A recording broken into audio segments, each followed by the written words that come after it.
Hello and a warm welcome to the presentation, The eHealth for All at EU Pipeline of Course Development, Tiger Recommendations in Action. My name is Ursula Hübner. I'm from the University of Applied Sciences Osnabrück and I'm the coordinator of the project. Here you see all the members of the eHealth for All at EU team plus additional Tiger members. The members come from the two sites in Osnabrück, from the University of Eastern Finland in Kuopio, and from the two sites in Porto, the University of Porto, and the nursing school in Porto, plus HIMSS, the Health Information Management System Society, and from the University of Texas at Arlington. The project eHealth for All at EU is a project that is funded by the Erasmus Plus program of the European Union, and the aim of this project, our project, is to develop, implement and evaluate eHealth training material for an interprofessional audience of graduate students from many disciplines, including medicine and nursing, informatics, business, law, and management, just to name a few. Here you see the project timeline, actually part of the project timeline, because the project runs from 2019 to 2022. This part of the timeline consists of 3 phases where learning and teaching activities are offered. The first 2 phases are dedicated for virtual European summer schools, which cover the topics interoperability, data protection and security, big data and analytics, which we then renamed clinical data analytics. The third and final phase, which takes place mid of 2022, is dedicated for the European Summer School, the face-to-face European Summer School, to be held in Porto. This summer school should include topics such as innovation and entrepreneurship, leadership and governance, ethics, and legal topics.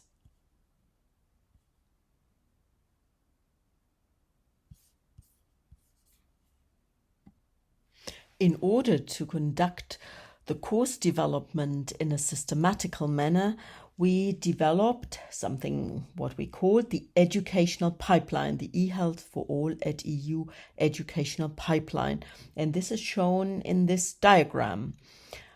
We started with the Tiger recommendation framework, and this was done already at the beginning of the project, where we defined the contents of the courses.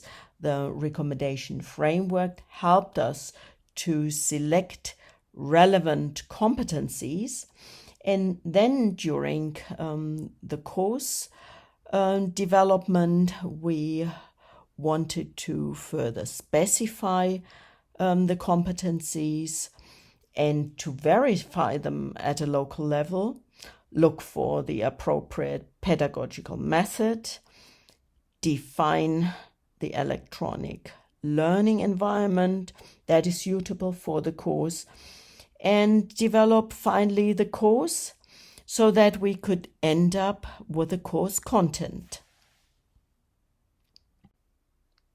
The first step in this pipeline was to identify those competencies with high priorities. And here we relied on work that has been done under the umbrella of Tiger, the Technology Informatics Guiding Education Reform.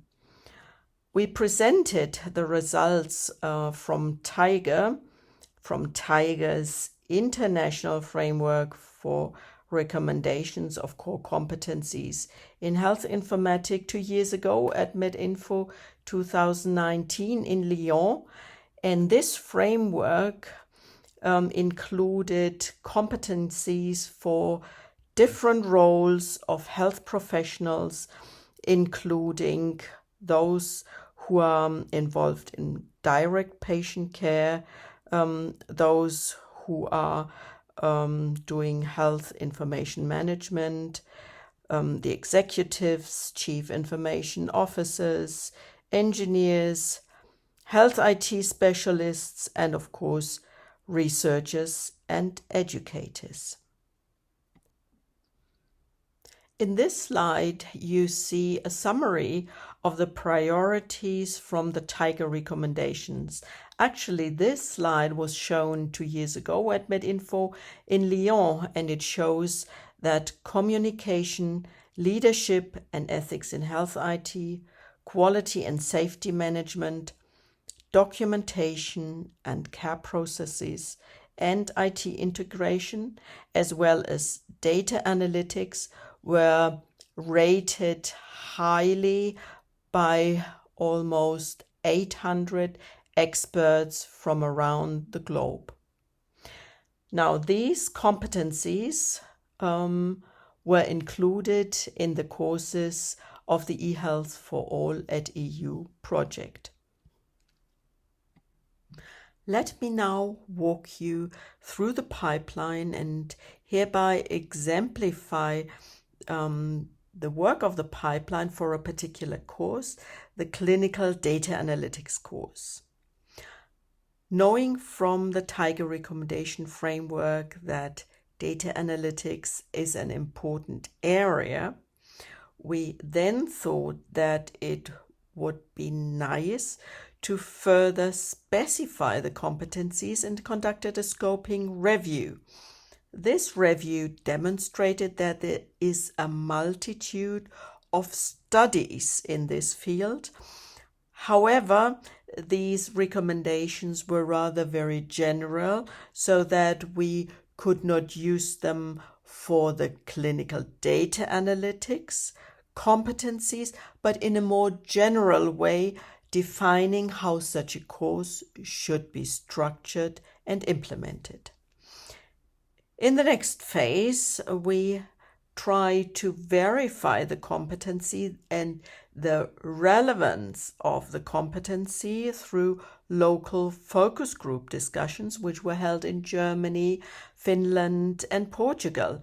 And they revealed indeed the interest of clinicians on how to arrive at evidence through data analytics. Furthermore, we wanted to define the appropriate pedagogical method, and again, we conducted a scoping review. We did this on a particular method, the problem-based learning method, and this scoping review showed that electronic versions of PBL had been done before and showed to be feasible. Our decision was to use an electronic problem-based learning method, the ePBL Lite method, which focuses on cases and on problems. Then in the next step, we defined Moodle, SPSS, Zoom, Padlet, the Miro board, and other tools as the electronic learning environment for the course. And the course itself, the syllabus of the course, was distinguished into 3 phases: the kickoff meeting phase, the self-learning phase, and the practical data lab phase.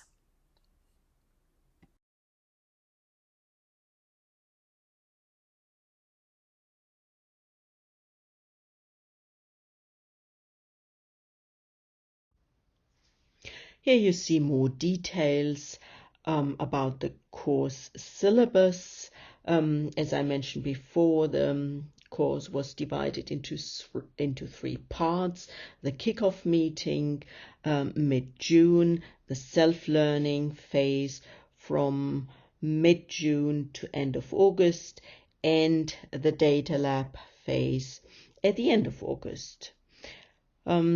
In the kickoff meeting, the students were welcome, they introduced themselves, and we gave them background information how to embed the course into a context, the context of a learning health system.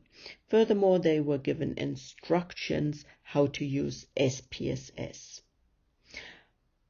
The kickoff meeting was followed by a rather long self-learning phase where students could listen and watch videos on model building and retrieve further material and try to answer quizzes. Finally, the practical part, the data lab phase, consisted of 3 days where the students had to do practical work to develop their own models.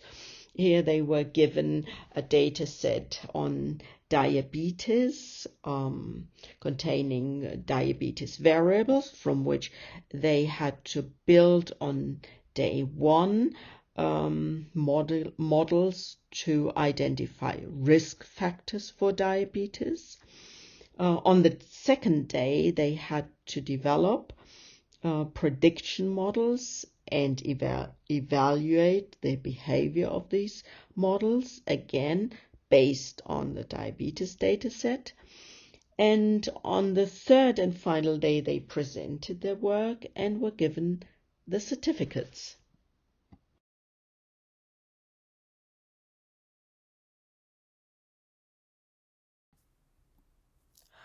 More courses will come, as I said at the beginning. The next 2 courses, the one developed by our Finnish colleagues on data protection and security, and finally the one prepared by the Portuguese colleagues on interoperability.